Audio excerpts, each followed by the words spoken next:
फ्रीजमध्ये खाद्यपदार्थांचा साठा होतो म्हणून तो पूर्वेला किंवा उत्तरेलाच उघडायला हवा. फ्रीज पश्चिमेला किंवा दक्षिण भिंतीला ठेवा म्हणजे आपोआप पूर्वेला किंवा उत्तरेला उघडेल. लाडक्या बहिणी मला नेहमी विचारतात की फ्रीज कोणत्या रंगाचा घेऊ. या प्रश्नाचं नेमकं उत्तर आहे की कोणत्याही रंगाचा घ्या. पण ज्यांना खोलात जायचंच असेल त्यांच्यासाठी किचनच्या दिशेप्रमाणे फ्रीजचा रंग सुचवता येतो. आग्नेयचं किचन असेल तर पिवळा, मरून, आकाशी किंवा कोणतीही अर्धशेड म्हणजे क्रीम, बिस्किट वगैरे रंगाचा फ्रीज उत्तम.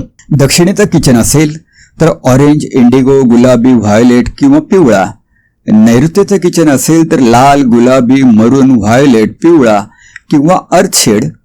पश्चिमेचं किचन असेल तर पिवळा, मरून, अर्धशेड, मेटॅलिक म्हणजे सिल्वर, गोल्डन वगैरे किंवा हिरव्याची शेड. वायव्येचं किचन असेल तर मेटॅलिक, राखाडी, लाल किंवा व्हायोलेट. उत्तरेचं किचन असेल तर डार्क निळा, ऑरेंज, काळा, आकाशी. ईशान्येचं किचन असेल तर आकाशी किंवा पिवळा आणि पूर्वेचं किचन असेल तर हिरव्याची कोणतीही शेड, पिस्ता, अर्धशेड किंवा आकाशी रंगाचा फ्रीज उत्तम. फ्रीज अडगळमुक्त ठेवावा. सॉसच्या, सरबताच्या बाटल्या महिनोन फ्रीजमध्ये पडून असतात. गेल्या काही महिन्यात ज्यांचा वापर झाला नाही आणि पुढील काही महिन्यात होणार नाही असे जिन्नस आपल्या दुर्लक्षामुळे फ्रीजमध्ये हमखास साठून राहतात. ते ताबडतोब फेकून द्या.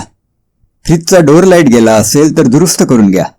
राधे राधे.